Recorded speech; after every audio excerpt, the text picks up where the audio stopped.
ikibazo cyabayeho ADPR igiye kwigisha yigisha abantu kuba ba ADPR yego Adventist igiye kwigisha abantu yigisha abantu kuba umudive nyawo Anglikani yigisha abantu ibigisha kuba umwanglikani Katolika yigisha abantu ibigisha kuba umukatolika ubwo n'ahandi n'ababatiste n'abahinaki ariko sibyo Bibiliya yatubwiye yaratubwiye ngo mubahindurire iki mwitonde abo bagore rero sicyo bashaka ibyo barabifite icyo bashaka ni ukwihisha muri Yesu Kristo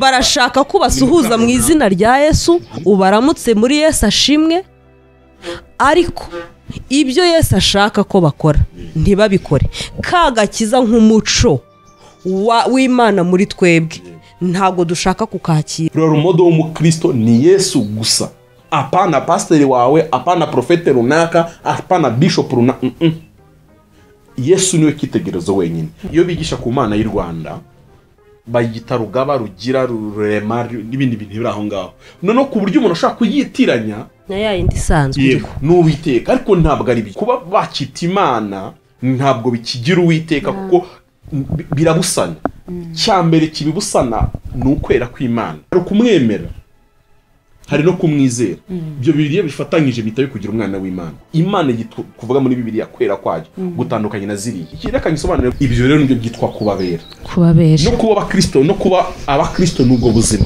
nuko badutandukanye nuko abanyarwanda babaho kandi turi abanyarwanda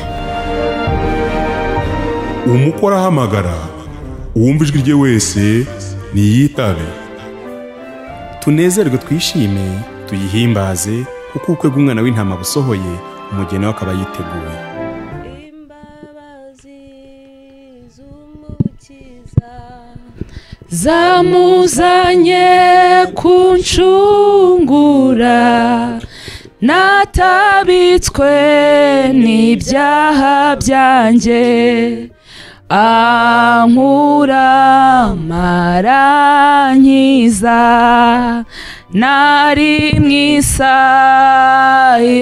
y'ibyaha aramfata aransayura nari mu mwijima ukomeye none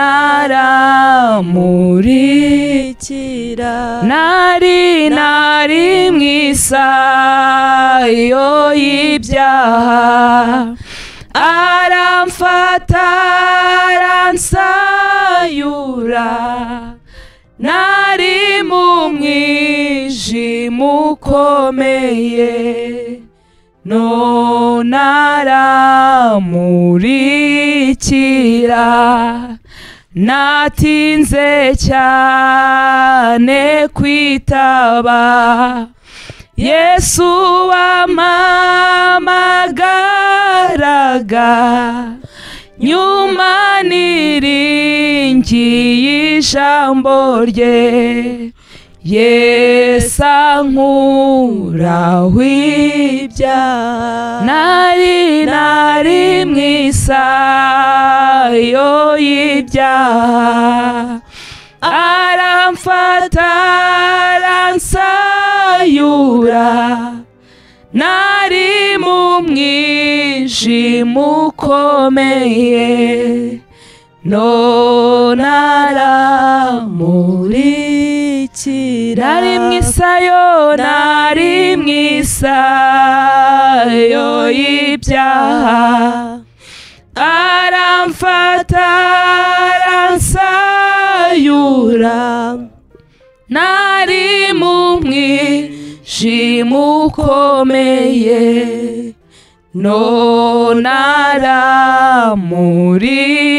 aramurikira yaje kunkiza gifite inkovu nyinshi z'amahwa n'izicumu n'izimbereri mpimbaza urukundo yaje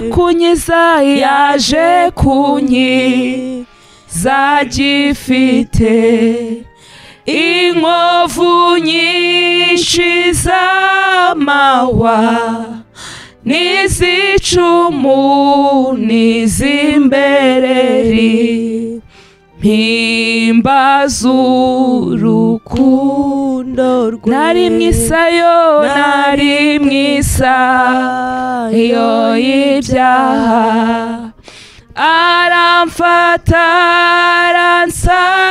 aransayura nari mu mwijima ukomeye none aramurikira nari mwisayo nari mwisayo y'ibyaha aramfata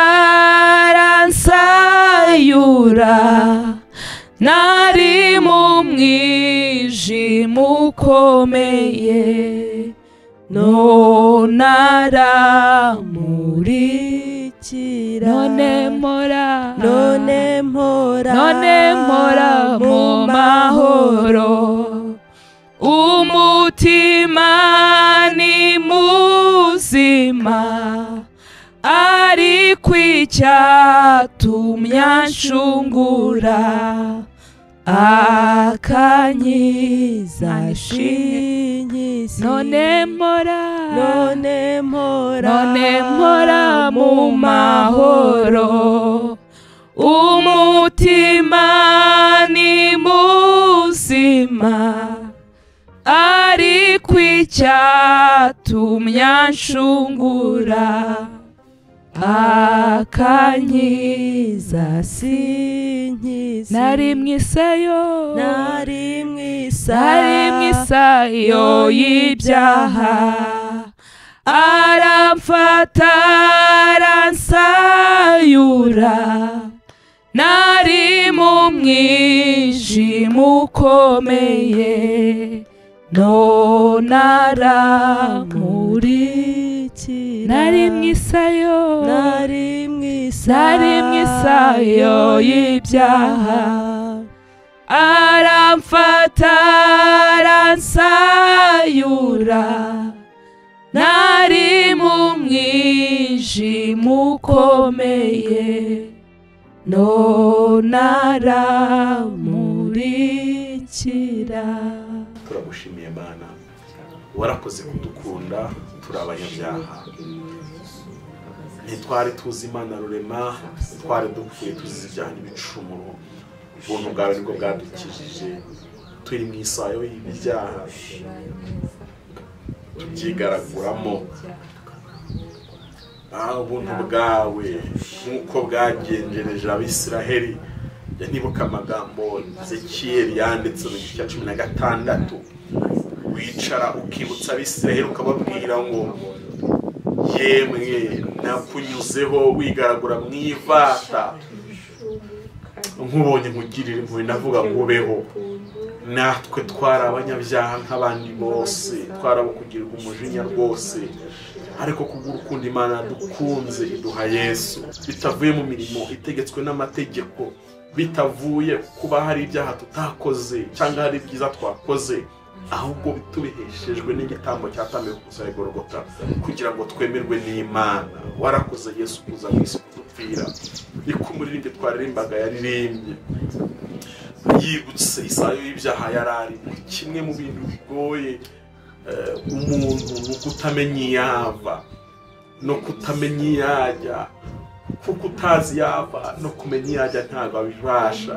Ndagushimiye ko twibuka ko twari abanyabyaha, ubu twaba twaracunguwe, twaratsindishirizwe n'igitambo Yesu yatambye ku musaraba i Golgotha. Turaguhamagaye muri iki kiganiro ngo utwuzure mu izina rya Yesu, umurikira ibitekerezo byacu, n'umurikira ibitekerezo byacu muri iki kiganiro.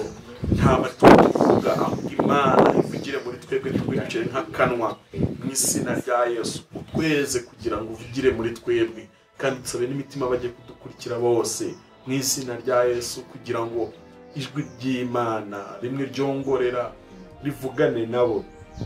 Hari ibyo twavuga ariko n'Umwuka Wera hari uko yasobanura umuntu bitewe n'uko abayeho, kuko abantu tubayeho mu buzima butandukanye no kumva kwacu biratandukanye, ariko uratuzi nka Sawuli yaravuze ngo uzi imyicarire yacu, uzi imigendere yacu, uratuzi, uzi ibintu wavuga kugira ngo Pamfili numve bitandukanye nuko mama Sharumanani tabakumva, kandi utubwiye ikintu kimwe ariko kitubwira mu nguni zitandukanye. Ni nako senze Mwuka Wera de wese ufunguye ikiganiro uvugana nawe bishaka kuvugana nawe, bisabye Imana mu izina rya Yesu, amen. Turabasuhuje mu izina rya Yesu Kristo, amahoro y'Imana bane namwe. Ntabwo nange nzi impamvu ibyo nkoze byose cyangwa introduction zose nkora ijambo amahoro y'Imana rikunda kuza, ariko niyo narangije ikiganiro ubwo nongera kwitekerezaho kubera iki nta yindi ndamukanye baza kunzamo, kandi ntabwo ari ibintu ntegura no kubiza. Amahoro y'Imana ntabwo nzi niba kuba nyabifuriza niba uzabageraho, kuko amahoro y'Imana atandukanye n'amahoro y'isi. Nzabisobanura byimbitse mu gihe cyabyo. Ubu ngubu turi mu kiganiro, reka nakire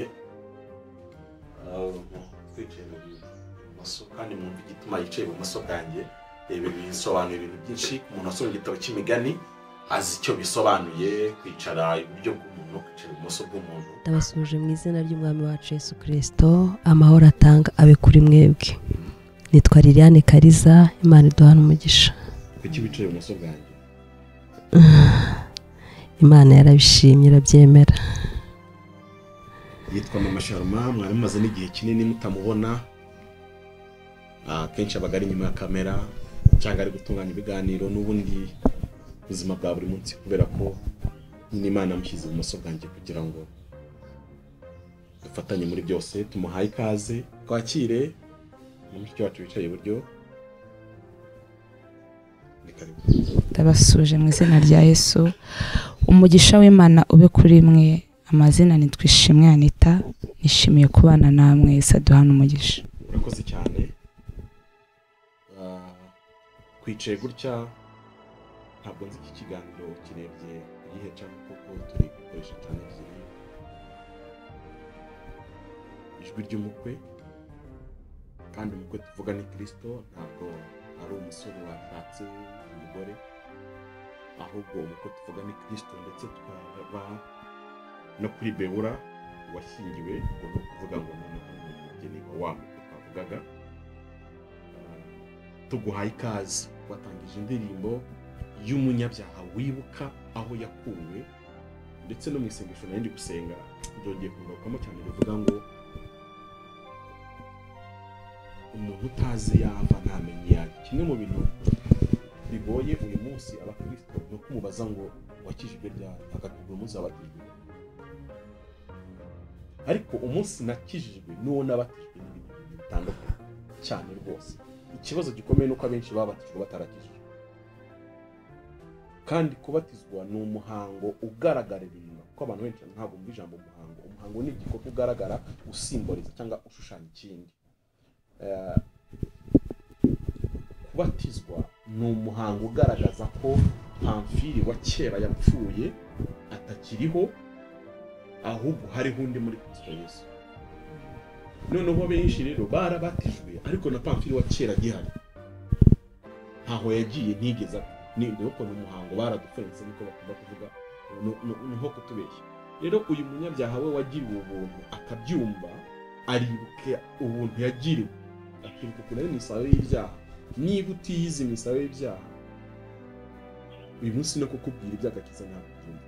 Turashaka kuganira uyu munsi ku gakiza, ariko twashatse guhera ku gakiza, ku guhuza agakiza kabonerwa muri Kristo Yesu, kuko habaho udukiza twinshi bitewe n'ibyo umuntu yizera. Habaho udukiza twa filozofi, natwo turahari, udukiza two mu buganga n'andi madomene menshi atandukanye y'ubuzima, buri hose agenda agira agakiza. Ariko agakiza turi kuvuga ni akabonerwa muri Kristo Yesu. Aka gakiza kabonerwa muri Kristo Yesu kugahuza n'imico y'ibihugu bitandukanye, kuko Yesu avuka yavukiye i Burayi, imvugo y'uyu munsi, avukira mu gihugu gifite umuco utandukanye n'iwacu mu Rwanda, utandukanye n'uw'i Burundi, utandukanye n'uw'i Kongo n'ahandi muri Afurika, utandukanye n'ibyo bice byo muri Aziya, utandukanye n'ibice byo muri Amerika n'ahandi henshi. Agakiza n'umuco bihura biti, bihuzwa bite? Ese gukizwa no kugumana umuco cyangwa se no kugira umuco w'igihugu ukomokamo, Bibiri bigaragaza ko iki? Muzanyihanganira nkuko dufite intego gusoma Bibiliya ubuzima bwacu bwose. Umuntu wese watangiranye na Beura mu myaka mike tumaze dukora, nibwire ko waba umaze kuzenguruka Bibiliya nibuze inshuro ntizaba zishoboka zakabaye ari 3 ku muntu twatangiranye kandi wabigize ubuzima bwa buri munsi, kuko ubuntu utasomye Bibiliya ntukwiye no kurya. Bikwiye kuba principe imeze gutyo. Rero naho nashaka ko ikiganiro tuza kugitwarira, tumaze iminsi twumva abantu batubwira cyangwa mu bitangazamakuru bavuga ko no gukizwa ari ubundi buryo bw'ubukoroni abazungu batuzaniye. Ariko se nibyo? Nicyo nshaka ko uyu munsi turi bwibazeho. Iyo umuntu yakira agakiza ahinduka gute cyangwa amera gute muri ubwo buzima? Nifuzaga ko njyewe nkora ino introduction yo gukangura imitima yacu kugira ngo umuntu wese yumve ikintu tugiye kuganiraho.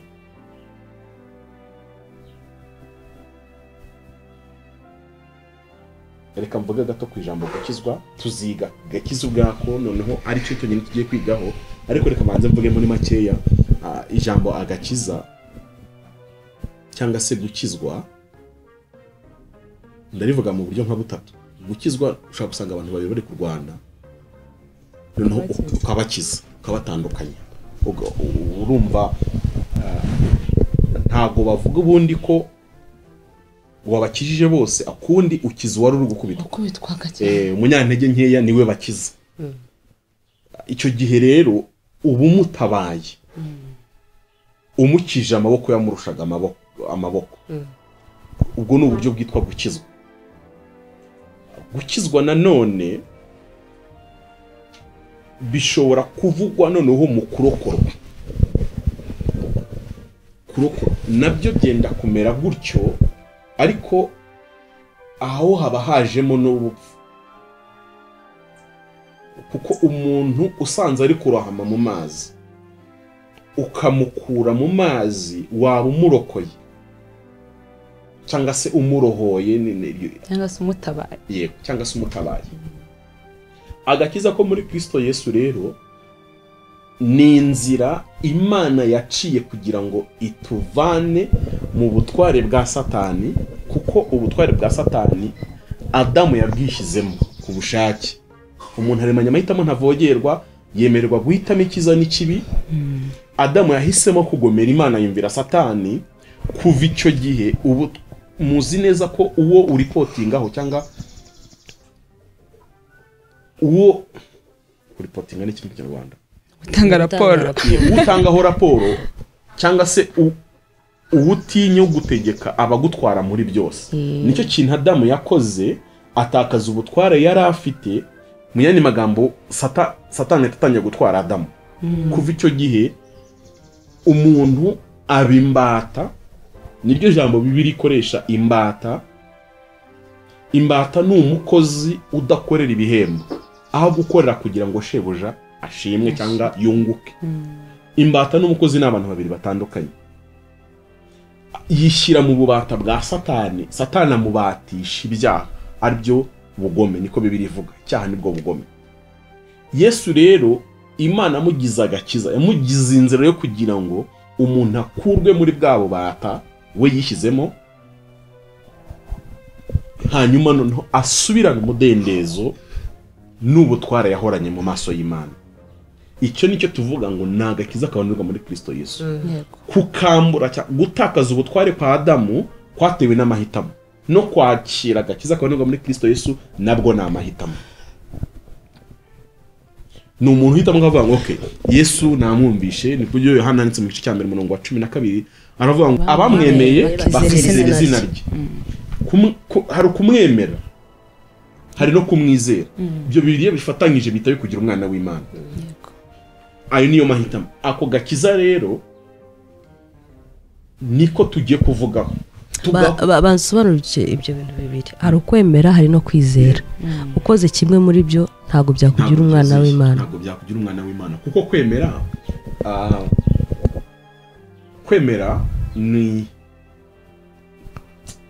bikamvuze ngo nuko umuntu akoze ikintu kikwemeza akavuga ati uyu muntu ibintu akoze aranyemeje agendeye hejuru y'amazi. Yego, aranyemeje kubw'imirimo n'ibitangaza akoze.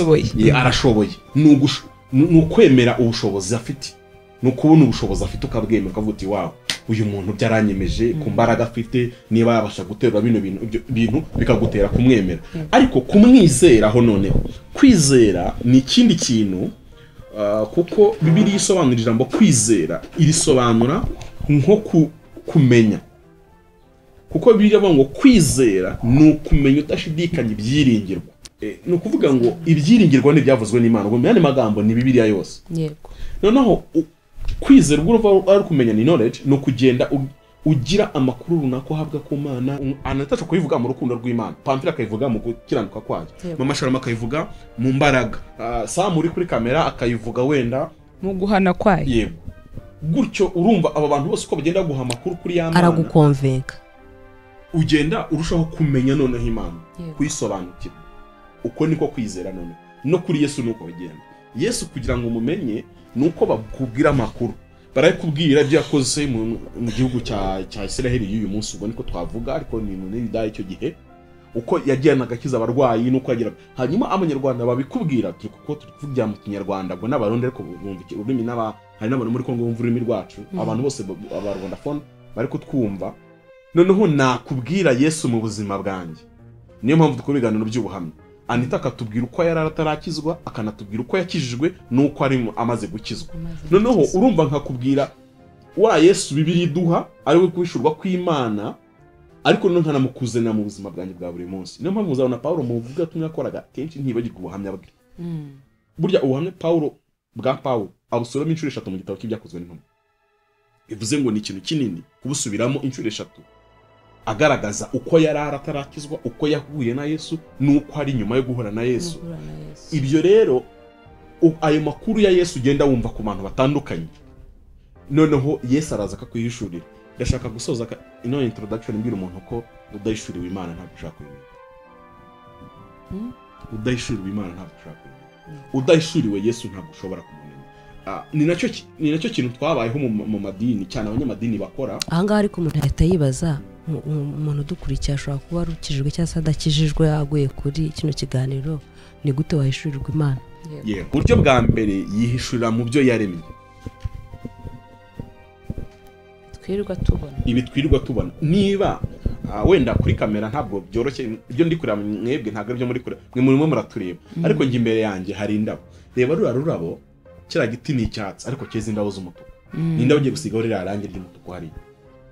Aho niko twazamutse. Biri ubwabyo bikwerekwa ko hari uwa designinze ruraro ko ruzajya ari icyatsi hasi rukera umutuku. Yego. Hari indabo tujya tubona mu Rwanda cyane zifite amabara y'icyatsi n'umweru ari amababi. Nk'izi zituri imbere amababi ni icyatsi n'umweru.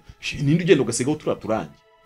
Ibi bikwereka mu byaremwe. Reba ubuzima bw'ifi, reba ubuzima bw'abantu, reba isanzure. Abahanga muri astronomy bari mu bantu ba mbere ubwenge bwabo busumba cyane imitekerereze isanzwe ya muntu, kuko iyo barebye gahunda ikorwa mu isanzure bakareba imibumbi ba mu isanzure kugeza no saha ntabwo inyenyeri zizwi.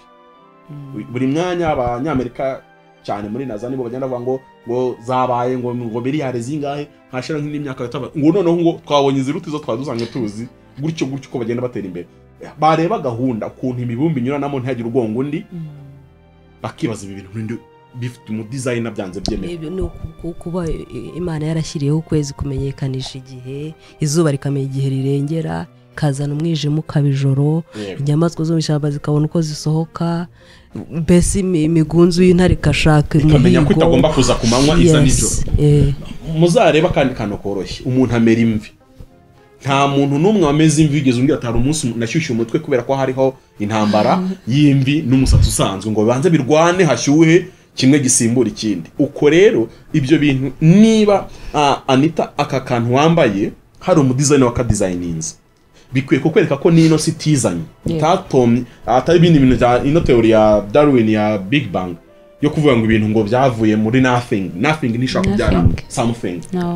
Hanyuma unareba inkomoko y'ubuzima ubuzima icyo ari cyo ikintu kitari ikinyabuzima ntigishaka kubyara ikinyabuzima ntabwo bibaho. Rero bivuze ngo niba dufite ubuzima hari umutangabuzima waremye abantu reka karema amabuye atagira ubuzima. Ibyo ubwabyo mu kureba mu byaremwe ubone Ishurirwa Imana iyo ushaka kubitekerezaho. Hari uwo numvishe mu Rwanda avuga ngo ngiye twibajije ibibazo byinshi bikaturenga ngo duhita dushaka guhimba ko habaho Imana kuko we ni umwate yizera ko Imana itabaho. We yizera ko Imana itabaho ariko ni ikibazo cy'ibikomere by'ibihe. Hanyuma ibikomere by'ibihe byagiye muri bene abo bantu Satani baboheramo. Buryo bwa kabiri Imana yihishura ni mu ijambo ryayo. Bibiliya ubwayo nisobanura Imana uko iri. Tuzi neza ko izina niryo muntu nuko abantu benshi mupfa ko no kwita amazina ariko mutazi icyo muvuze. Izina niryo muntu. Muzasanga muri Bibiliya izina rya buri muntu ryabaga rihuye n'icyo ari cyo. Yego. Nuramuka urebye nka Salomo kuki Imana mwise ari amazina kuko nta kuri Salomo yiswe na se Dawidi amwita amazina ariko n'Imana yazimwita ndi. Nabari. Murebe nka Nabari. Nabari byavugaga ikigoryi kandi koko yari ikigoryi. Murebe gutyo kuko kuki Imana yavuze ngo Dawidi nite Salomo nuko yashakaga ko azaba umwami w'amahoro. Ingoma ye izarangwa no kutagira intambara. Salomo ntigeze agira intambara. Wakabaye ateza intambara yabikoze nabwo Salomo amaze kugwa kandi nabwo ntibarwanye. Imana yamwirukanye ngo ati genda uzagaruka ikindi gihe. Rero izina niryo muntu. Imana ubwayo yivuga amazira yivuga. Reka turebe Imana yivugana na Aburahamu yaramubwiye ngo ndi Imana ishobora byose. Kuko Aburahamu yarabayeho mu bigirwamana byinshi ariko bidashobora byose. Hari gitanga urubyaro ariko kitatanga imvura. Hari gitanga imvura ariko kitatanga umutekano. Gutyo Imana yo kwivuga imbere ya Aburahamu imubwira ko Imana ishobora byose ngo ndi mu gitabo cyo kuva. Ariko igiye kuvugana na Mose iramubwira ngo ndi Uwiteka. Kuko mu mitekerereze yabo Abisiraheli hejuru y'imyaka 430 bari bamaze mu Egiputa bari baratekereje ko n'Imana yabo yaba yarapfuye cyangwa yarashaje igatakaza ubutware bwo kuba yazabacungura muri ya mibabaro. Bigiye bibaho n'umukristo akavuga ati yewe Imana twavuganye imanza yarabyibagiwe cyangwa yarahindutse. Ijya kuvugana na Mose rero imwibutsa ko arihoraho. Yego ijambo Uwiteka niryo nkoresheje ry'Ikinyarwanda ariko Bibiliya ikoresha ijambo ndiho cyangwa se yawe mu Giheburayi rivuga ngo Imana iriho ku bwayo itagize ikindi kintu ikenera kugira ngo ibeho. Twebwe turiho kuko dukeneye umwuka uyu duhumeka mu mazuru uhagaze twapfa. Bivuze rero twe ntabwo twahoraho ntabwo turiho tudepanda ariko Imana iyo tuvuze ngo Uwiteka cyangwa se uhoraho cyangwa se yawe ayo mazina atatu ni ikintu kimwe mvuze. Biba bisobanuye ngo Imana iriho nta kisaba kugira ngo ibeho. Iriho ku bwayo ntabwo Imana yaremwe ntiza muri classe y'ibyaremwe kuko niyo muremye. Icyo gihe byakoze kuri mind ya Mose kuko arifite mentality ivuga ngo n'ubundi mu Egiputa Imana zaho zose zigiye zigira zisaza zikarangiza amanda bakazana izindi nshya. Ubu ni wasanga n'Imana yacu aricyo case yabaye ukaba niyo mpamvu turi mu mibabaro imeze. Yego. Ubwo ni uburyo Imana yo yisobanuye ivuga. Igenda yivuga amazina yivuga Jehova Nisi, Jehova Yire, Jehova Shama, yivuga amazina menshi. Ayo mazina yose igenda yivuga niyo Bibiliya iduhishurira Imana. Paulo ari muri Atenayi mu bigerekeye ngo ni Atene y'uyu munsi mu byakozwe n'uko 17 aragenda agasanga bari abafilozofi bakomeye muri cya gihe cya Paulo asobanurira Imana ashingiye ku byo bo bizera. Ko muzi ko Abanyarwanda nabo bagira Imana y'u Rwanda. Ira Mana y'u Rwanda ntabwo ari Uwiteka. Nandi mazina Ababudiste nabo bagira icyo bizera gutyo. Abahindu nabo bagira ibyo bizera gutyo. Kuba bakita Imana ntabwo bikigira Uwiteka kuko birabusana. Cyambere kibibusana ni ukwera kw'Imana. Imana kuvuga muri Bibiliya kwera kwayo gutandukanye na ziriya. Hanyuma Paulo agendera kuzobo bita Imana bari bafite kandi nazo barazumvaga kuko mwibuke neza ikirekanye isobanure gutya. Numvishe abantu bo mu idini gakondo cyangwa se idini rya gihanga sinzi ko bivuga mu Kinyarwanda b'Abanyarwanda akenshi babapfumu n'abandi bakomeye gutyo mu Rwanda bafite iby'imyizerere cyane.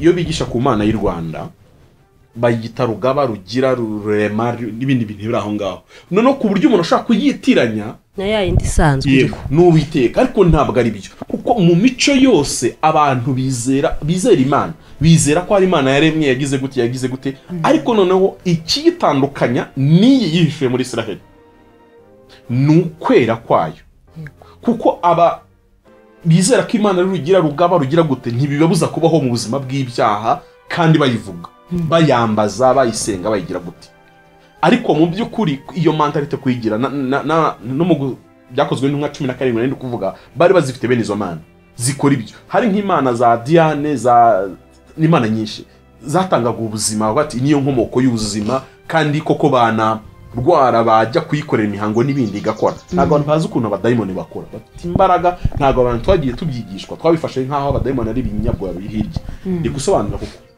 ko kwishura kw'Imana ubwo ni uburyo bwa kabiri bivuze ngo ushobora gusoma Bibiliya gusa Imana irahita kwihishurira ukwiriye yego Imana ibyo ndi kuvuga niki bivuze ngo Imana ihishemo hano cyangwa irimo hano muri iri jambo wowe wasoma gutya ukahita ubona Imana ije koko mu buzima bwawe nk'uko Anita mureba nk'uko Mama Sharma mureba gutya uburyo bwa gatatu ari nabwo bukuru buruta ubundi bwose Imana yishuye muri Kristo Yesu yego Yesu ni Imana yambaye umubiriza mu isi igeragezwa nk'uko abantu bageragezwa kugira ngo uyizera izamuneshereza ibigeragezo kuko ibigeragezo Yesu yahuye nabyo n'abantu bose bahura nabyo cyangwa n'abamubanjiriza bose bahuye nabyo guhera kuri Adamu Abisiraheli n'abandi ariko bose byarabatsinze hanyuma Imana y'ubwayo yambara umubiri ntabwo nzi uko umubiri yambaye niba arasaga n'abapampiri cyangwa n'abamashama ariko ifite umubiri yambaye kuko na kera kose Imana isanzwe iza mu isi kambara umubiri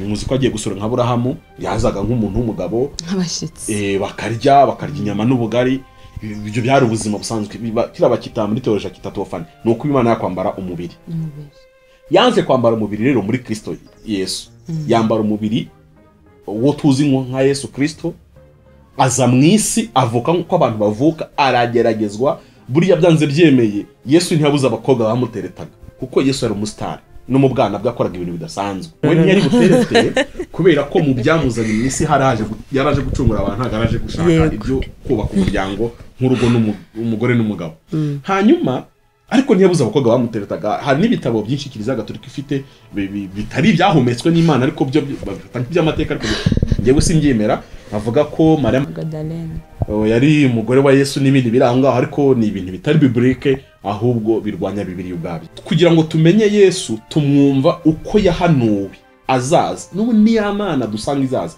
kuko aravuze ngo duha umwana w'umuhungu ngo ndi muri Yesaya ubutware buzaba kubitugwiki Imana ishobora byose umujyanama gutyo Emmanuel bivuga ngo Imana noneho Imana yaje gutura mu bantu urumva ko ibyo ni bya bindi by'Imana yishuye muri Yesu noneho kuko umwanditsi w'Ibibiliya yaravuze ngo hatabayeho kumeneka amaraso nta kubabarirwa ibyaha Imana yahisemo kumena amaraso yayo kugira ngo twe tubabarirwe ibyaha ubwo rero iyo uwumvishe Yesu ko abanditsi babiri bavuga guhera mu itangiriro kuko Yesu burya ntagaza mu butumwa bwiza gusa ahera mu itangiriro bwa mbere agaragara mu kuremwa avuga ngo aho Imana ivuga ngo tureme umuntu hanyuma kabiri Yesu yongera kugaragara bwa mbere nk'igitambo mu gice cya gatatu cy'itangiriro Adamu amaze gukora ibyaha ubwo busima bwose Yesu agenda yishurwa muri buri gitabo cyose kiri muri Bibiliya hanyuma iyo umaze gusobanukirwa Yesu Imana uyimenye by'ukuri yego icyakane ni uburyo Imana ishaka kwihishurira gutya bisanzwe nicaye nkaha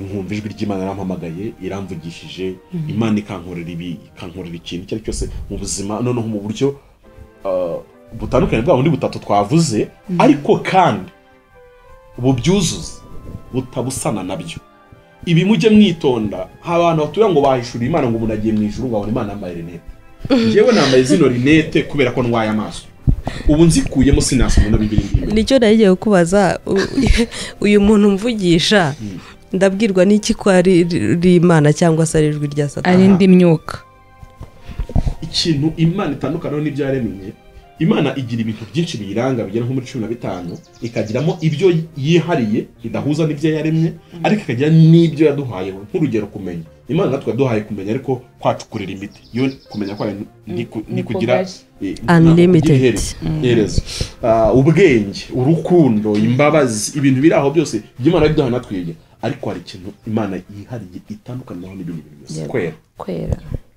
kwera kw'Imana Imana ntiyoshwa n'ikibi nta n'uburyoheje hanyuma iki ni ntabwo rero Imana ishobora gukorana na Pamfili umunyabyaha nk'umukozi w'Imana cyakora yagukoresha nk'igikoresho kuko muzi ko igikoresho n'umukozi ari ibintu bibiri bitandukanye icyo rero dukwiriye kucyumva niba Imana yakwihishuriye wowe Anita itandukanye nuko donc ikakubwira ibintu cyangwa se mugakorana ibintu bitandukanye n'ibyo hano mu byanditswe bivuga ubu njya kubivuga kenshi abantu bambaza ngo kucyo uvuga ko kuboneza ibyaha atari cyaha n'ikintu nzi ko kinteranya n'abantu benshi ariko icyo nababwiye ni iki icyaha cyose kitanditse muri Bibiliya ntabwo uzakibazwa imbere y'Imana icyakora ahubwo hari ibintu dukora dusa nkaho twapudetinze gangwe nk'urugero uri ibirayi bitogosheje ngiye nkabirya ari soda wowe kabirya ari ifiriti turi ibirayi ariko byakorewe manevre zitandukanye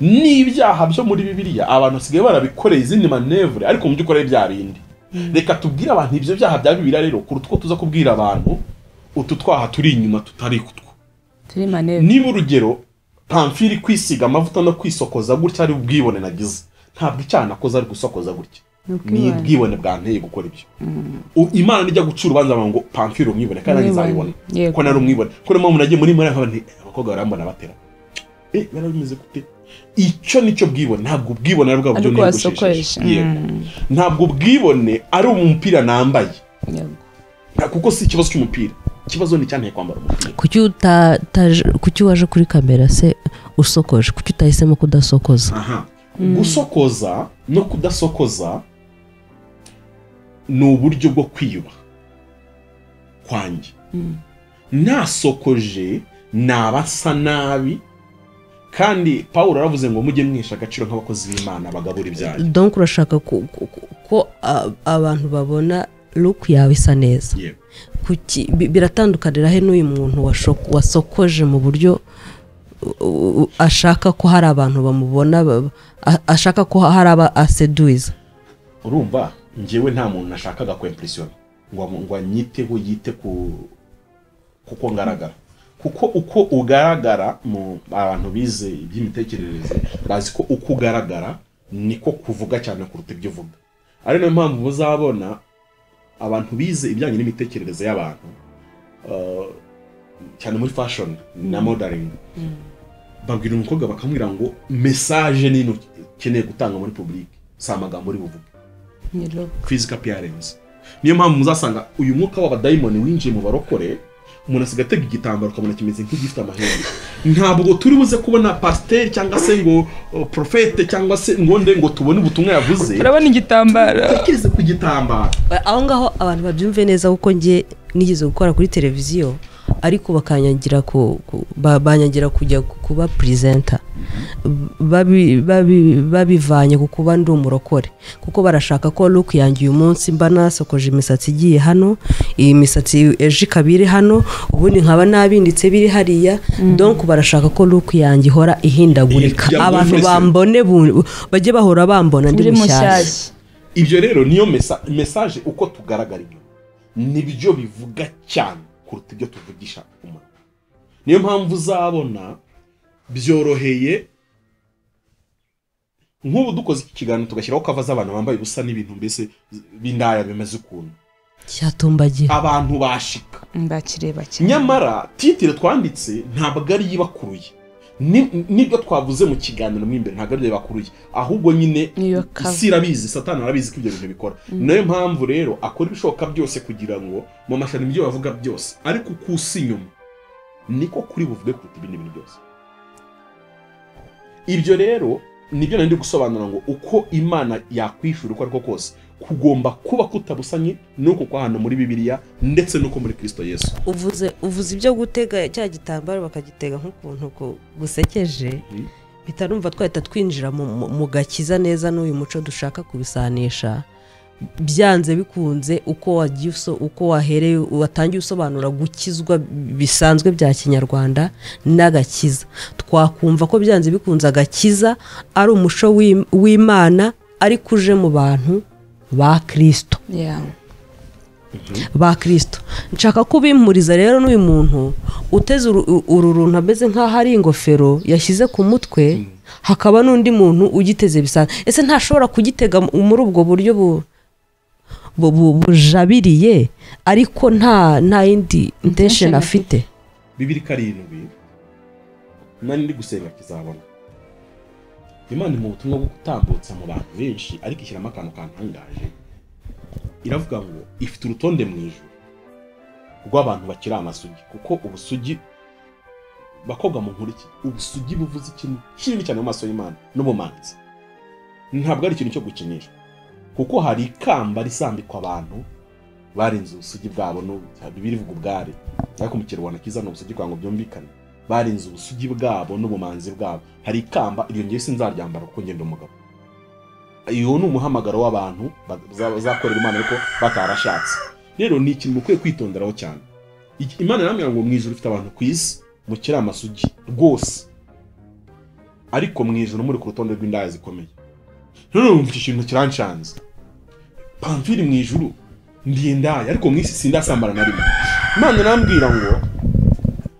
hari abantu mu isi babayeho baseduiza abandi nk'urugero mu masharuma uko wambaye cyangwa ibiganiro nganiriza bikanterera ryinshi kuko ni ibiganiro bijyanye n'ubusambanyi cyangwa ni imyambarire ijyanye iseduiza kuko mwibuke neza ibijyanye na fashion imyambarire Imana ibyitaho cyane mujya mutinya ikintu birivuga inshuro 1 2 3 4 igakomeza nuko icyo kintu Imana gifocusing kamana nsobanura icyo kintu rero mu masharuma kubera ukuntu wenda wiyambitswe nabi cyangwa se ibiganiro nganirije ukanterera nakubwira ntari ko se none se sheri mukunzi ngo hangahe ngo ngo dusambane ukanyigurutse cyangwa se bikaba byankabaye nk'urugero nko kuri telefone murabizi ko azinze batama telefone ire ryamara kunzambya nkahita niruka ngashaka muri babakobwa bigurisha ku muhanda mwabonye ko basiga bameze nk'amaduka nabo baba bahari nkagenda nkasambana uku gusambana pamfini sambanye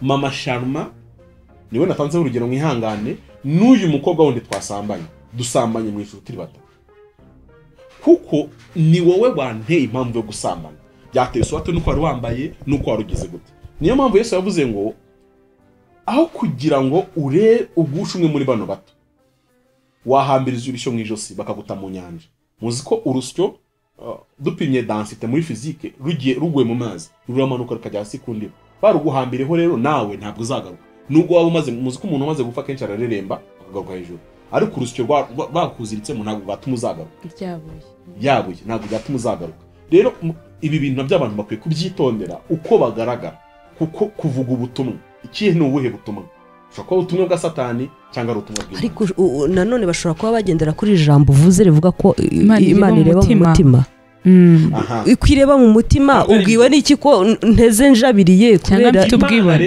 ireba mu mutima ariko ikareba n'umubiri ni nayo mpamvu yagiye komeza kuvugana n'imitima y'abantu ariko nyuma ikaza kuza mu isi kugira ngo noneho yambara umubiri igaragara muri Kristo Yesu ibi by'imibiri reka tuvuge iki ibijyanye n'umuco iyo dusomye amagambo menshi mu gitabo cyo kuva no mu barewi munyemerere ngire nk'umurongo umwe nsoma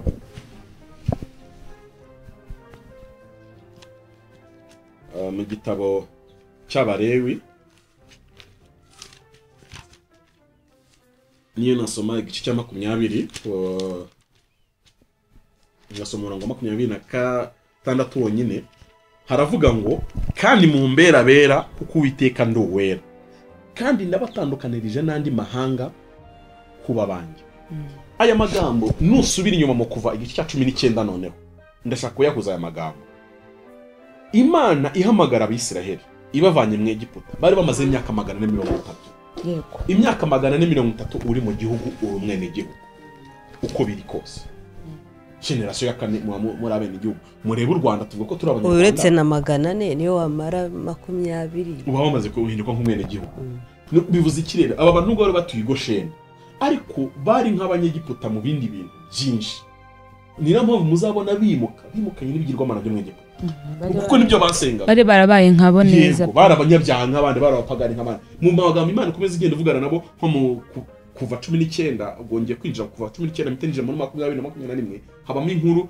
noneho Imana imaze kuwambutsa inyanja tukuragize gute yabajyanye ku musozi Sinayi uri musozi Sinayi bira bintu byabayeho mu muco w'Abisiraheli byasaga neza nk'ibirori biba muri mariage kuriya gukora ihema ry'ibonaniro n'ibiki ubundi hariya niho mariage y'Imana n'Isiraheli yabereye byo gusaba no gukwa niho Imana habahaga kavuga tumba rero twumvikana nabakwiye mu mahanga muri abapagani nk'abandi bose ariko nshaka kubatoza noneho uko nshaka ko mumera irabicaza nibwo bwa mbere hera ku mategeko 10 baha amategeko 10 ariko nyuma y'amategeko 10 hita kurya andi mategeko menshi ayo mategeko menshi rero ari mu byiciro bitatu hari amategeko y'imihango ubwo ni amategeko ajyanye n'imihango bagomba kujya bakora niyo batagomba gukora habaho amategeko mbonezamubano yari amategeko agomba kugenga uko babana mu buzima busanzwe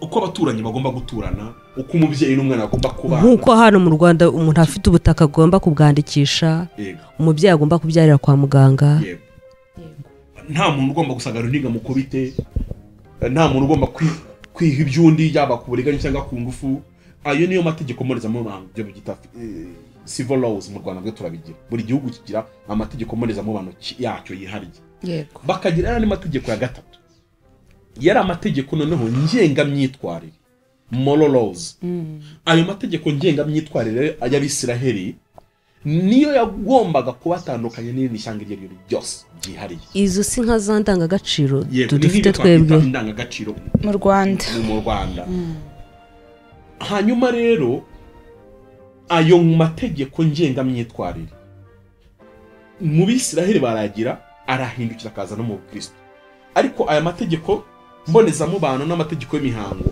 agumana n'Abisiraheli bonyine kuko agumana nabo kuko bo bari igihugu gituye hamwe kigomba kuyoborwa n'umuntu umwe bagomba guturana byanze byemeye twebwe rero ntabwo tugira muri Kristo Yesu ntabwo tugira amategeko mbonezamubano kuko ntabwo duturanye nk'ubu turi mu Rwanda ariko ntabwo tuzi umuntu dukurikiye ahantu ari ntabwo rero duturanye ngo twajya kushwana twambagwana ariko ya mategeko ngenga myitwarire noneho niyo havuga ngo ntukagire indi mana ntugasambane kuko nshobora gusambana mu Rwanda cyangwa njya muri Amerika ngasambana imyitwarire n'ibindi biri aho ngaho ayo mategeko rero niho Imana urumva icyambere ikoze ibahaye amategeko mbonezamubano atandukanye nayo bari bafite mu Egiputa yego atandukanye nayo Filistia bazaba bafite n'abahandi ibahaye amategeko y'imihango mu bijyanye no kuramya no guhimbaza Imana nabyo bigira protocol ntabwo bikorwa nk'uko umuntu abyumva nuko abyishakiye nibyo nicyo cyari by'imihango hanyuma nangenga myitwarire mu buryo bwo kubana hagati y'abantu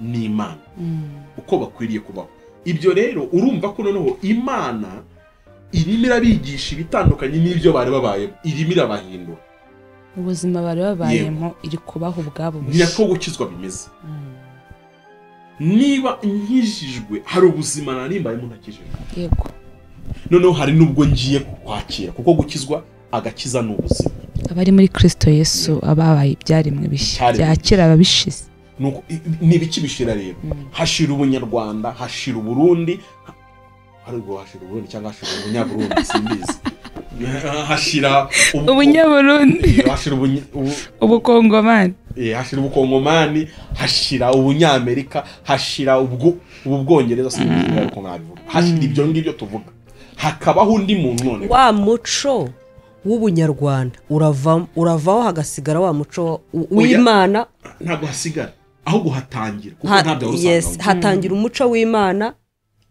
muri wowe yego uyu muco rero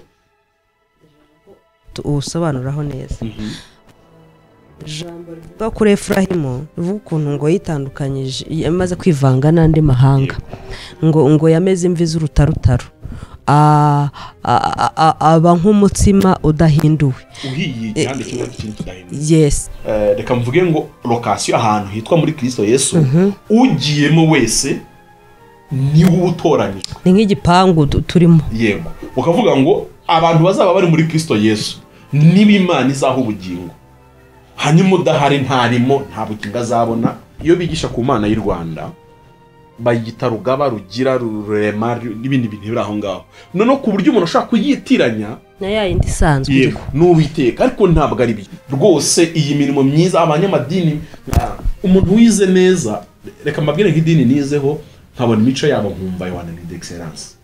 Ababudiste bagira discipline ibijyanye n'amategeko meza, reka mvuge ngo ngenga myitwarire yabo meza, bagira imyizerere yabo bayikomeyeho cyane, bituma bari abanyamahoro, ariko ntabwo bizabahesheje Kristo atuyemo. Kereka niba bajya muri Kristo Yesu. Ngenda some byo mu Bakorinto ba 2:6-14 aravuga ngo ntimwifatanye n'abatizera mudahwanye, mbese gukiranuka no gukiranirwa byawe fatanya biti, cyangwa umucyo n'umwijima byabana biti, kandi Kristo ahuriye na Beliyari, cyangwa uwizera n'utizera afitanye umugabane ki? Mbese urusengero rw'Imana rwahuza rute n'ibishushanyo bisengwa? Ko turi urusengero rw'Imana ihoraho, nk'uko Imana yabivuze iti nzatura muri bo ngendere muri bo, nzaba Imana yabo nabo bazaba ubwoko bwanjye, nuko buve hagati y'ababandi mwitandukanye, niko Uwiteka avuga, kandi ntimukore ku kintu gihumanye, nanjye nzabakira kandi nzababera so, namwe mumbera abahungu n'abakobwa, niko Uwiteka ushobora byose avuga. ahangaha rero biragora cyane. Urumva iri jambo usomye rivuga kutifatanya n'abatizera. Ahangaha rero hari aho bigera bigacanga abantu, ugasanga n'amadini ibyo batwigisha nabo baraducanze, tukaberwa icyo tugufata n'icyo tureka. Ndahita nguha urugero hano kuri ya story nababwiye, ushatse kuvuga ko ngiyewe ntari mu buyobe bukomeye ubwo nakoze stage amezi 9 kuri televiziyo nshaka kubona amafaranga, hanyuma ngiye kubona akazi bakantegeka gukora two to make up za make up zidahwanye n'ibyo itorero ryanjye cyangwa se tuvuga idini ryanjye ritemera, nkabura akazi kubera kutemera ibyo bansabye. Ushatse kuvuga ko ntari mu biyobe? Ntabwo wari mu buyobe, ahubwo wari mu kuri. Wari mu buyobe ku byabo, ku byo bo bemera wari wayobye, ariko ku byo Bibiliya yigisha wari mu kuri. Ikibazo rero ni uguhuza ukuri kubiri gutandukanye. Tugendeye ku kintu wavuze cyo kuntu Imana ira umutima, nta kuntu yari ku mutima gusa, ahubwo Bibiliya avuga ngo Imana igenzura, ijudginga imitima. Ariko noneho n'imibiri ntabwo yisiga. Niyo mpamvu imibiri y'abantu ifite agaciro, kandi umuntu ufata nabo umubiri, njya ndeba ukuntu abantu ufata nabi imibiri yabo. Hari abantu bizera gutyo, name nimwe mu myizerere ya Kristo ariko ipfuye y'abantu ngo bumva bababaza imibiri kugira ngo banezeze Imana. Ntabwo ari byo, kuko iyi mibiri ni Imana ituyemo, ariko tumaze guseba roho nzima nk'umubiri muzima. Noneho ikibazo rero cyo kwitandukanya nabo tudahwanyije, cyangwa se n'abatizera, cyangwa se n'abanyamahanga. Bibiliya abanyamahanga n'abatizera nibo bamwe, nuko ari amagambo abiri ukoresheje atandukanye. Kuko ubundi iyo birivuze abizera nibwo bivuze abakristo by'ukuri. Abakristo ntabwo Bibiliya yakunze kurikoresha, ahubwo birakoreshaga abizera. Noneho abakristo ni ijambo abapagani batwise, ni izina abapagani batwise abantu ba Kristo. Yego. Noneho ariko ubundi Bibiliya yitwita abizera, n'abizera Imana. Ubundi abandi bantu ntibizera Imana. Noneho urumva Imana imirabwira Abisiraheli, tubihuza ibi bintu. Urumva Imana ibibwira Abisiraheli, ariko no muri Kristo Yesu rega turabitubwira. Bivuze iki rero? Bivuze ngo iyo umuntu ari muri Kristo Yesu ababaye cyaremwe gishya. Umva icyo bishatse gusobanura. Intego yo kubaho kwawe mu buzima irahinduka. Kuko wenda reka dutekereze, nshobora kwicara nkapangana abashangana rero kureka tubyara umwana aza bikiniki, ariko iyo mpamvu tukwicara twabati nk'umugore n'umugabo kikubyara umwana tuzamujyana gutya azabiki. Nko murabizi ko akenshi abasirikare burya uzakunda kubona abana b'abasirikare, nako abasirikare babyara abana bazaba abasirikare. Cyo muzagiye yenzuri cyane muzasanga si 100%, ariko umubare munini abantu baba mu gisirikare baba gikomora kuri bene wa. Muzatandukana nuko mwabaga mu Egiputa, kandi abanyakanani mugiye gusimbura mu gihugu hari ukuntu bare babaye, nabwo ntimuzabaho nkabo. ibyo rero nibyo byitwa kubabera no kuba abakristo no kuba abakristo n'ubwo buzima ni uko badutandukanye nuko abanyarwanda babaho kandi turi abanyarwanda. None si uyu munsi ko nshaka gusa no kuba uwera ariko aho ndi hatanye mbese ndashaka kwinjira mu bera ariko indangagaciro mfite ntabwo zinyemera kuba uwera. Uyu munsi ko ari byo bintu nibyo natangiye mvuga ngo ni amahitamo umuntu reka mvuga inkuru y'impyisi yagiye kurya umukecuru ngo aba yayiteguye ariko ngo akaba yari yokeje ibuye ryatukuye. Muzi ko ibuye ryatukuye riba risa nk'inyama, riba risa neza n'inyama y'umuhore. ngo impyisi iza yirukanka ahita yinagira ayikubita ryabuye irarimira, irimize rigeze mu mihogo rirahagarara.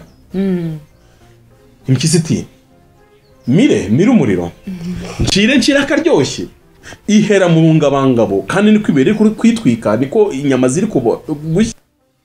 Yarangiye impyisi ipfuye yabatse ncire ino nyama cyangwa ndwa no kuyimira ariko kandi ari umuriro.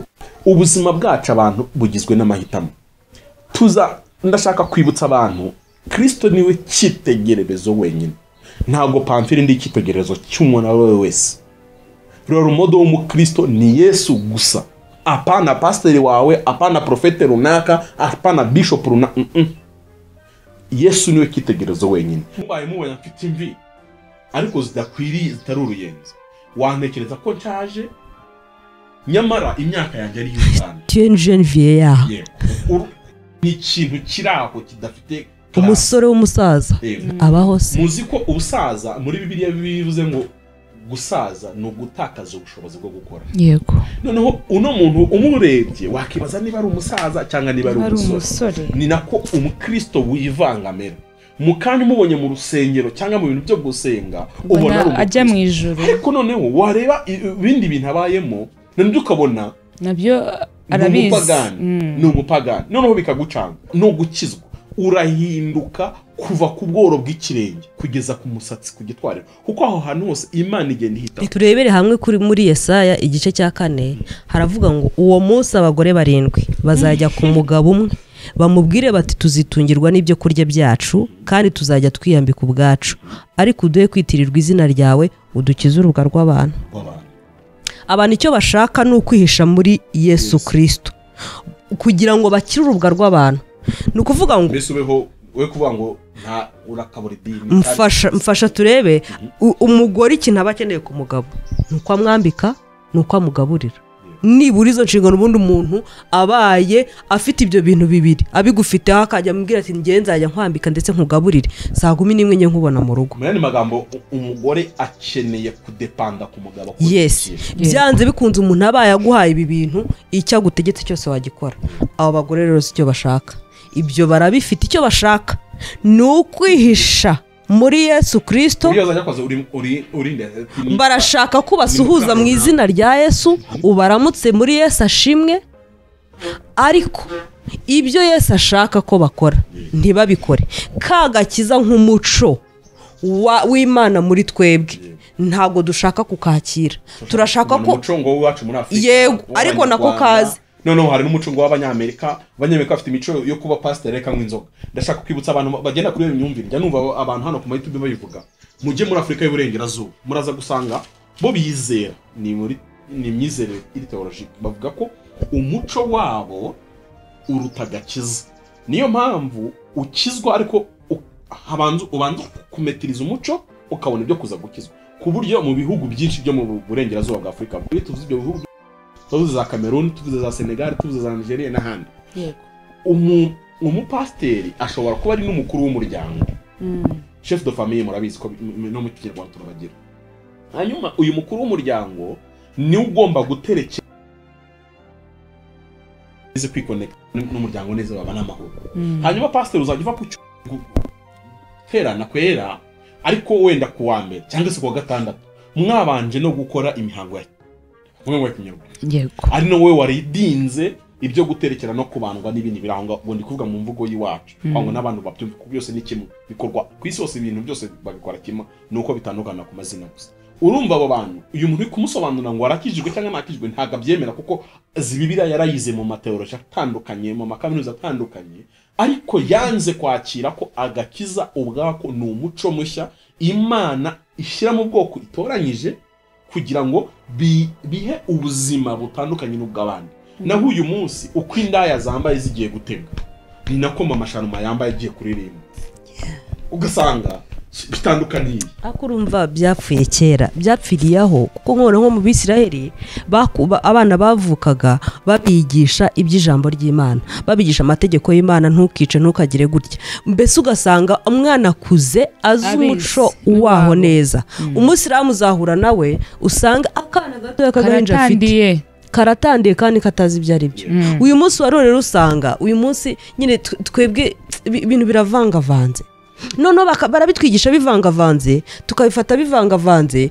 tukarerwa gutandukanya ikibi n'icyiza urajya kubwira umwana ngo amanure ijipo yigize hepfo gatoya ubishingiye kuki kandi n'uwo areberaho nawe ari uko ameze ibi bintu mubona biri mu nsengero usanga pampiri iminwa itukujiragwa kuriya ibisatsi biragwa hariya yambaye buraya hari umwapotre nzi hano mu Rwanda tumwibuka aza ku ruhimbi yambaye ya myenda y'abagore ifungana ku mabere gusa hano hejuru ngo yitwa gorge akagenda ntabwo azi imbere y'iteraniro wambaye gorge si ngombwa oya reka mfite internet sinyashyira hari nyakwereke yambaye gorge ntabwo aza imbere y'iteraniro wambaye gorge nanone ariko usugura muri noneho si gorge handi unama gutya amabere yose tubona hano hagati y'amabere hano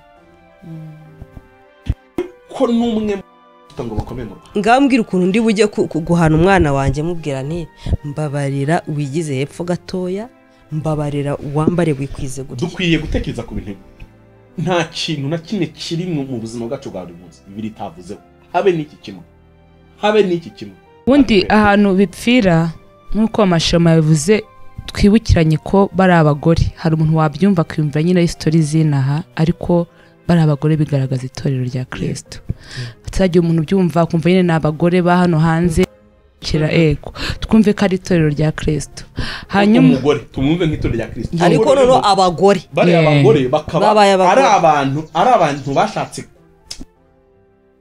ariko batari nibwo buzima mu byukuri uno mugabo bashatse kwiyitirira warabizi umugore we w'ukuri aramuzi ariko ntibizabuza nita kugira bati ngende mu kapamfiri na mama Sharma ndi mu kapamfiri na Monica ndi mu kapamfiri na Rusi ndi mu kapamfiri ariko ngewe mbabarera nkurareho rimwe sina ngombwa kuko bise bamusaba nibyo kurarana ntibirimo ntabwo birimo no kwitirirwa gusa wowe mu nyandiko cyangwa mu bitangazamakuru avuze ngo kapamfiri ntagira ikibazo pamfiri tubyemeraneho ntuzanyambika ntuzangaburira ibintu byose nzabyimenyera aha hantu rero izi ntambara zose ahantu ziri guturuka abakristo cyangwa se umugeni wa Kristo amenye ko Yesu niwe cyitegererezo cyonyine kizima ijambo ndisoma ko ndashaka kuri babwira Matayo igice cya 28 mu 16 haravuga ngo nuko abigishwa 11 bajya i Galilaya ku musozi Yesu yabategetse bamubonye baramupfukamira ariko bamwe barashidika 18 y'izina nuko Yesu arabegera avugana nabo ati nahawe ubutware bwose mu ijuru no mu isi tugende kuri 19 nuko mugende muhindura abantu mu mahanga yose abigishwa mubabatiza mu izina rya Data wa twese n'Umwana n'Umwuka Wera 20 tumurikaho mubigisha kwitondera ibyo nababwiye byose kandi kumwe namwe iminsi yose kugeza ku mperuka y'isi. Ubundi butumwa bwose muvuga butari ubwo guhindura abantu kuba bigishwa ba Yesu n'ubwa Satani, ikinyoma cyuzuye. Ubutumwa bwose kuvuga Yesu, kuvuga Imana, kuvuga ibitangazo yose yakoze, kuvuga n'ibindi bintu byose bitari guhindurira abantu kuba bigishwa ba Yesu ni ibinyoma. Erega abantu ntago babanze kuba bigishwa be, ahubwo barashaka kuza bazanye na za ndobani. Noneho dore ikibazo cyabayeho. ADPR igiye kwigisha yigisha abantu kuba ba ADPR yego adventiste igiye kwigisha abantu yigisha abantu kuba umudive nyawe, anglikani yigisha abantu ibigisha kuba umwanglikani, katolika yigisha abantu ibigisha kuba umukatolika, ubwo n'ahandi n'ababatiste n'abahinaki. Ariko sibyo Bibiliya yatubwiye, yaratubwiye ngo mubahindurire iki, mwitonde ni uguhindura. Ubu no mupira mwambaye gufashe hano hari imbere ku mubiri nkashyira inyuma, abuhindurije nabanguhindurije bitandukanye no kuba mpinduye umwambaro. Yego kintu mvuze sinacyumvikana. Uyu mupira mfasha hari ku mubiri nkashyira inyuma, abuhindurije. Yego nabanguhindurije. Yego ariko nkuyemo n'umupira ukambara undi naba none wabuhinduye umupira. Yego ni nako guhinduka Yesu yabwiye abigishwa. Iki kintu reka nkubwize ukuri, niba habaho ibintu bimbabaza mu bapasteri bo mu Rwanda, ni iki kintu kiri hano. Abateoloji bavuga ngo ni Great Commission, donc niyo ntego cyangwa niyo misiyo Imana yahaye itorero, ni ukujya mu mahanga yose. Bivuze iki? Kujya i Burayi, kujya muri Aziya, kujya muri Afurika, kujya muri Amerika, ariko bavuga Australia cyangwa Oceania, bavuga iki biranca. Ariko naho ngaho kujya muri Oceania ugafata abantu bose bariyo ukabahindura kuba bigishwa ba Yesu. Bivuze iki? Uzi icyo bivuze? Nujya muri Aziya urafata ababudiste n'abayihindu n'abayisilamu bahinduke abakristo. Umukristo wa hano mu Rwanda agenda se n'umukristo wo muri Aziya, wo muri Amerika, wa heonahi. Unyumve icyo ni cyo ubutumwa bwiza bukora, which sibyo dukora uyu munsi, ntabwo ari byo dukora. Uzumva n'aba bantu baba missionnaire ngo tuvuge ngo baba missionnaire mu Rwanda, agenda ntahere ku gusenya iyi mico yo muri hariya akubaka none nk'umuco wa Kristo, ahubwo aragenda agafatira ku mico bari basanganywe akomekaho ubukristo. Ibi bintu harata haza umwijima. Iyo umuntu akijijwe ntago babyomeka ku muco yarasanganywe, ahubwo bisenya umuco wose usanzwe, hakaza undi mushya, ku buryo umuntu uzabona Anita wari udakijijwe nanabona Anita wakijijwe azabona mutandukanye na kwijana, ku buryo nyine azanakuyobera avuga ati none se ni wowe, none se ndabona mwenda gusa ariko si wowe. Kuki ni imyitwarire, imivugire, physical appearance biratandukanye. Ibi bintu rero nibyo byatunaniye kubwira abantu, kuko urabibwira. Reka nk'urugero,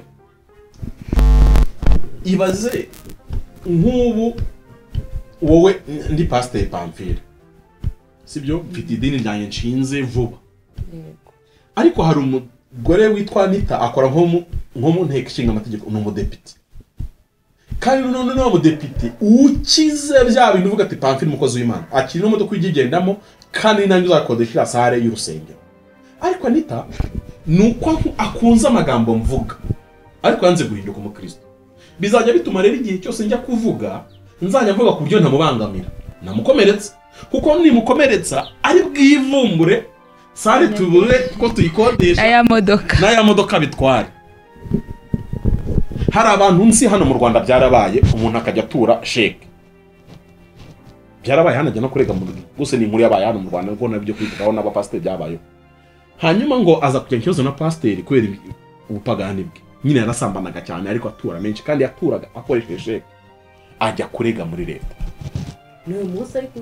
Agiye kurega muri leta arega ashingiye ku makopi ya za sheke. Saho byageze byabaye birebire. Ariko n'umukristo nzi inyabisini muri ADP i Muhanga, wenda muzi na amaso ku maso n'ubariho, yarasambanaga cyane ariko ari n'umuririmbyi. Yari wa muntu ugenda akajya kugura ibyuma byose byakora, umunsi akagura ingoma, ejo akagura gitari, ejo akagura sente. Umunsi umwe baramuhagarika, gitondo atera imodoka ku rusengero arayitwara. Baje gusenga basanga nta bikoresho bihari mu rusengero. Bati byagenze gutata Pamphile yabitwaye, nanze kuvuga izina, yatwaye ibye. Uzyango cyane cyabasaba kimuvanaho se baramubabariye. Ariko uyu munsi ntabwo wagikora ubukristo, ahubwo ubukire, harakora ubukire, titre ufite runaka niyo guhesha. Ibyo rero idini runaka. Amagambo Anita asomye aravuze ngo mujye mu mahanga yose. Mu mahanga yose. Aya mahanga Yesu yavugaga yari asanzwe afite imyizerere yose n'imico bagendera. Iyo Bibiliya ivuga ngo guhinduka umwigishwa wa Kristo bivuze iki? Ntabwo ari guhinduka umukristo nkuko tubivuga uyu munsi, ahubwo iri jambo discipleship ni ukuvuga ngo niba muri filozofi nubwo byumvikana ubundi bavuga arandaga, niba avuga yihuta, niba yambara gutya, niba agira gutya. Nk'urugero murebe bano kuno dufata hari ngo kwafa y'abagore ngo yitwa ngo ri hano. Nigeze njya muri salo umuntu araba ngo musokoze niba ni Rihana, sinzi ukuntu byita ko nyine bigaragaza ko abikomora kuri Rihana. Uwo muntu burya bari umwishwa wa Rihana. Abamwinspira. Yego, abamwinspira reka tuvuge gutyo. Hanyuma rero burya na Yesu hari n'abandi bigisha. Nka Yohana burya umubatiza nawe yari umwishwa, niyo mpamvu arafite bigishwa. Hari n'abandi. Se siyo mpamvu cyagiye Petero agenda amukurikira bagiye kumwica bavuze ngo n'imvugo ye ngo avuga nkawe. Uko biri kose ndashaka gusobanura Yohana arafite abigishwa ariko abonye Yesu arabamuha. Kuko ahita avuga ryaje mu rubango uwo umugeni asanga niwe mukwe. Nuwango Yohana we yari afite yabatozaga gusa nawe ariko umukwe nyamukwe aje abasunikira umukwe abata umugeni nasanga umukwe. Ibyo rero uyu munsi abantu turimo turababeshya ngo nimuze muba badepeni ngo mukijijwe. Ntabwo ko umwadepeni bivuze ngo urakijijwe. Ntabwo ko umudevantiste bivuze ngo urakijijwe. Oya, gukizwa ni ugusa na Yesu. Gusa na Yesu niki? Ni ugukora ibyo Yesu yasize avuze. Kuko aravuze ngo mubahindurire abo mu mahanga yose. Mwene magambo Imana yemera idini rimwe gusa. Yemera Kristo. Ibindi bintu byose andi madini yose. Yego, reka tuvuge gutyo. Muze kumfasha wenda tuze. Reka nsoze kano kantu yavuze ijambo rya nyuma yasomye, yavuze ngo mubigisha kwitondera ibyo navuze, ibyo Imana yavuze, kuko twamaze kubona ko Yesu ari we Mana. Ako ngako turagataruka ibyo nabwiye byose. Yego, ibyo nkuvuga ngo nukuva mu itangira cya umurongo wa mbere kugeza mu byahishwe 22-21. Oya ko turagataruka. Icyo rero niba mwarasimbutse byo mukora hanyuma nawe niba warakijwe aka kantu utagafite ntiwigeze ukizwa. Kuko hari ikintu kimwe umuntu ambwira abantu, niba Imana itarakwihishuriye ntayo mwahuye byo kosa rihari. Niba Imana itaraguhaye umwuka wera nk'ikimenyetso cyo kurumaragwa w'ijuru ntaryo uzajyamo. Hanyuma umuntu aratubwira ibyakuye he? Niba zikatahuye n'Imana atubwira ibyakuye. Ibi rero kubw'inyungu ze.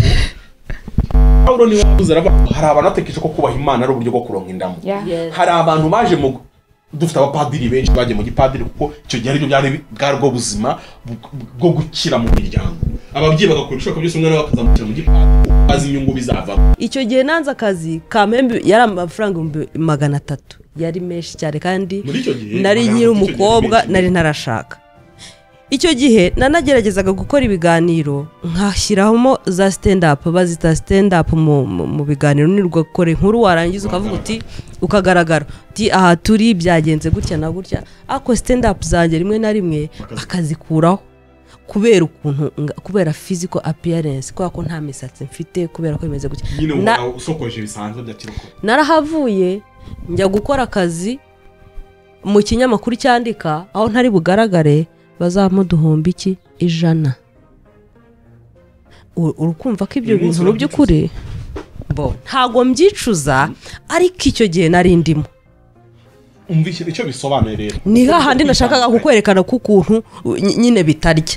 Ariko nubwo bitarya niho handi nashatse kubabwira ati muze kumfasha nimubona akanya tuze kuririmba iyi ndirimbo umuririmbyi 108 havuga ngo mpora mbihamya naho igihugu cyose cyanseka, naho nahomba amafaranga runaka ariko nkaguma ndi umukuri. Ejo bundi naganiriye n'umwana Mana we ambwira ibintu bikomeye cyane. Ndabwira ni se wa mwana we kuki utari kubatizwa? Kuko wamaze kutubwira ko ushaka kubatizwa ameza nakaba agiye gushira utarabatizwa, ni iki kintu kiri kubigutera? Yambwiye ijambo rikomeye cyane. Arambwira ngo impamvu adashaka kubatizwa niyi ngo yumvishe ngo umwigisha avuga ko ngaho kugira ngo ukizwe wongere ubivemo waba ubyihoreye gukizwa.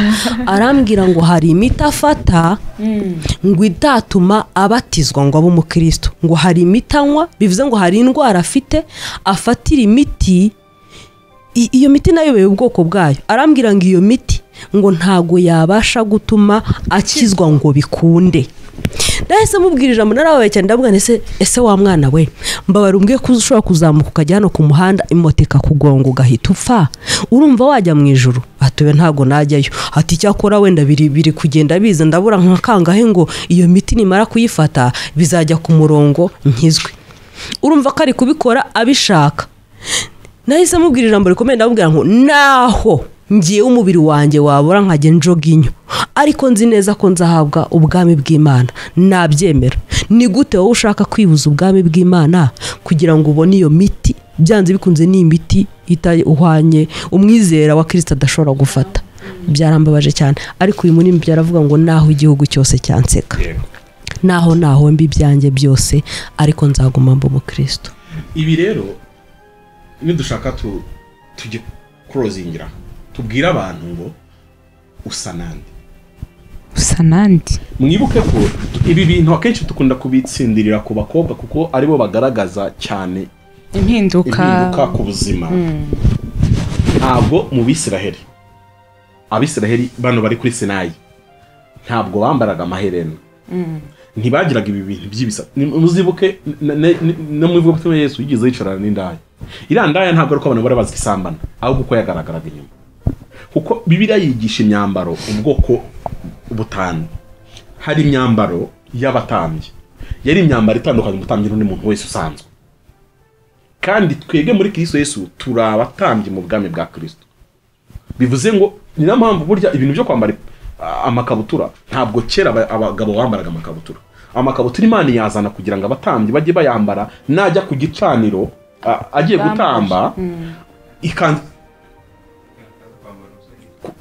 kugira ngo umuyaga utaza kuba wahuha ikanzu ikabeyuka ngo Imana ikabona ubwambure ikimwica iyo yari guti kwica ngo nta mikino iramara ati nimujye mushyiramo ikabutura mwimbere ubwo ni mu buzima busanzwe bwano nubwo ibyo bifite icyo bisobanura mu mwuka ariko mu mubiri urumva ko ni ikisanzwe igaragaza imyambaro ya gisirikare ikagaragaza n'imyambaro y'amaraya abamaraya bagiraga imyambaro y'ubumaraya muzasome mu gitabo cy'imigani cya 7 ngo yambaye nk'umumaraya murabizi ko iyo myambaro iragaragara ariko uyu munsi mugiye kwambara wambara nkandi wambara gute Bibiliya ibwira abantu mu bijyanye no kwambara ngo ambara wikwize bivuze iki nubyo muri imyambaro mwambara kuko mwamano iba igukwiriye uzi ko usanga umuntu w'ibiro 90 yambaye imyambaro y'umuntu w'ibiro 40 ntabwo imyambaro igukwiriye ni umuntu w'ibiro 40 we ufite 90 imyambaro ntabwo igukwiriye umuntu w'imyaka 40 wambaye imyambaro y'umwana w'imyaka 15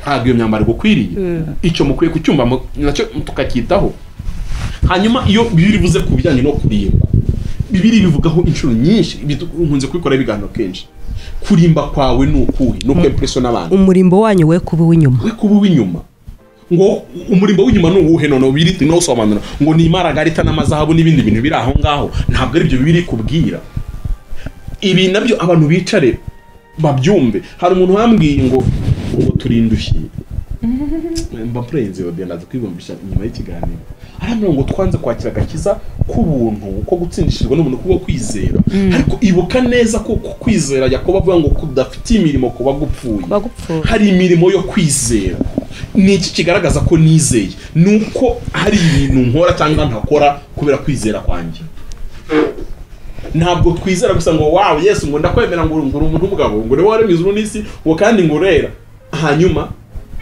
maraya Rahabu niko Bibiliya ivuga yatsindishirizwe n'umurimo akoze wo guhisha batasi kuko yizeye iby'Imana yabo ariko akora umurimo wo kubahisha ni umurimo wo kwizera Aburahamu yizera Imana bibona no gukiranuka niko Paulo yandika ariko Yakobo yagusobanukira avuga ngo umurimo wo kwizera Aburahamu akoze ni umutsindishiriza uvuga ngo kwizera yemeye gutanga Isaka uwo ni umurimo rero ni umurimo akoze ariko ushingiye ku kwizera arafite abantu turakizwa ariko tukumva hari ibintu ntakora bose ntabwo ngiye make up sinayireka njewe ntabwo kujya mu kabyiniro nabireka njewe ntabwo inzoga nayireka ariko ntabwo uzajya mu ijuru ntabwo padiri akwiye kukubera role model kuko nawe ni umuntu kuba padiri anywa inzoga ntabwo bikwiye gutuma abakatolika mwese muzima.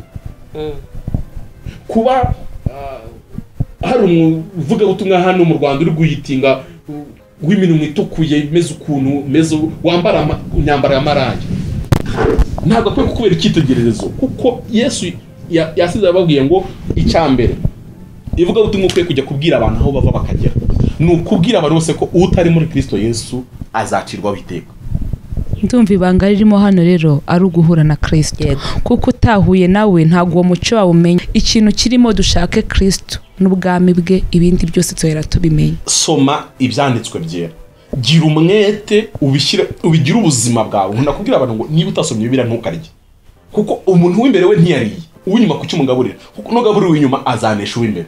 Niyo mpamvu muzabona hari ibyaha bineshwa no gusenga no kwiyiriza ubusa, kuko kwiyiriza ubusa kwananije umuntu w'inyuma. Hari ibyaha by'umurengwe biterwa nuko umuntu arenze byinshi. Ntabwo umuntu ugiye kwicwa n'inzara kumuza imbere wambaye gusa ntiyatekeza gusambana. Kareka bivuze gusambana nabyo biri mu bintu bizanwa n'umurengwe. Ntabwo umuntu uri gupfa rwose asigaje izuba rimwe niko bavuga, ntabwo amubwira ibintu ngo bya fashion yabuze n'ayarya ngo isige make-up ngo gira gute. Ibyo ni ibintu bigendana n'umurengwe.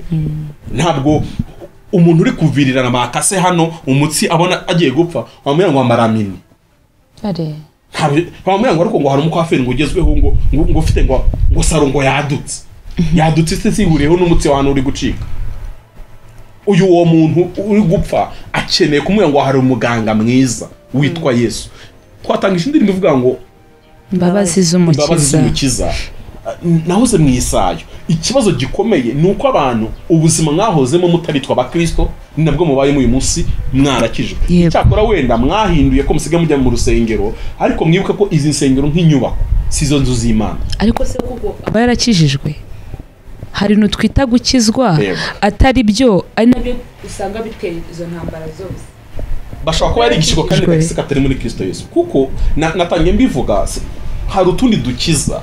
Iyo wize filozofi usanga ifite agakiza kayo, iyo wize ibintu by'ubuganga bifite kandi gakiza. Niyo mpamvu uyu munsi mu buganga bageze ku rwego bari gushaka ko bakuraho urupfu.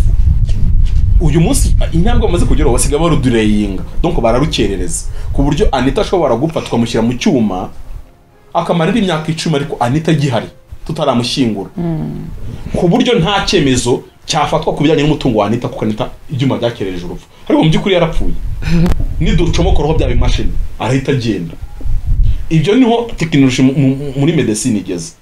Ari n'ibindi ntabwo najya muri domaine zose. Icyo dushatse kubwira abantu niki agakiza kabonirwa muri Kristo Yesu, ni ukugaragaza ko utari muri Kristo Yesu azacirwaho iteka. Inzira ijya mu ijuru ni imwe. Yego.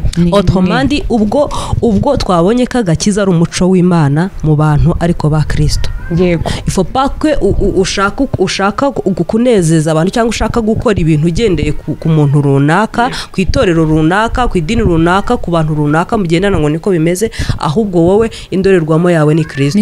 Hagarara mu ndorerwamo nkuko uhagararamo ukareba ko utunganye wese, uhagarara imbere ya Kristo urebe ko umeze kimwe, urebe niba ibyo akora nawe ari byo ukora, nibwo uzaraga ubwami bw'Imana. Hanyuma niba ujye kubwiriza abantu,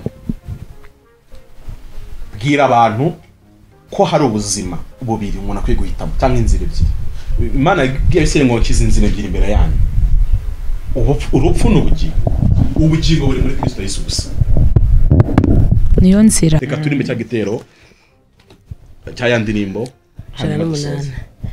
Genda umukristo nzahora ndiwe mu bintu byose ngeze kugupfa. Genda umukristo mpora mbihamya, naho igihugu cyose cyanseka.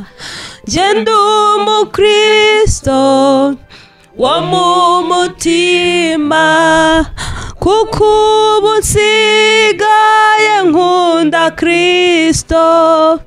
Icyatumye apfa yazize njyewe nabuzwa n'iki kujya mukunda icyatumye apfa yazize njyewe nabuzwa n'iki kujya mukunda njye ndi umukristo icyo ni ikintu gihumuriza umutima wanjye kinyibagiza ibyago byose nkumva nduhuwe n'umwami Yesu njye ndi umukristo uko ndi kose maze ninumirwa ngiye gupfa nzagira ibyishimo bitavugwa nzabona ihirwe ngiye mu ijuru nzagira ibyishimo bitavugwa nzabona ihirwe ngiye mu ijuru.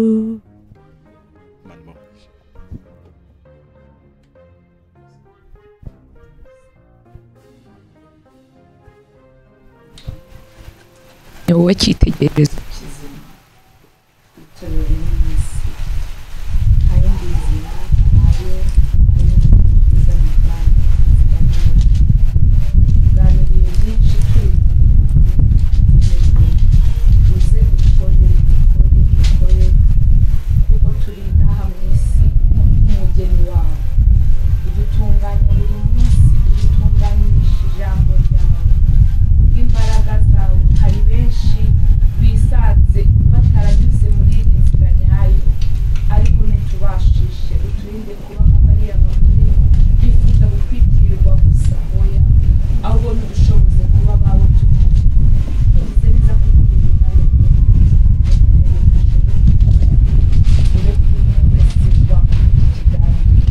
imbaraga zawe umwuka wera akomeza aganze uduhe guhinduka koko kandi nitumara guhinduka utubashishe guhindura n'abandi kuko ariyo misiyo yacu myiza ngaho twambika imbaraga kugira ngo dukore ubu turabizi ko hari kugira ngo tubashishe mu izina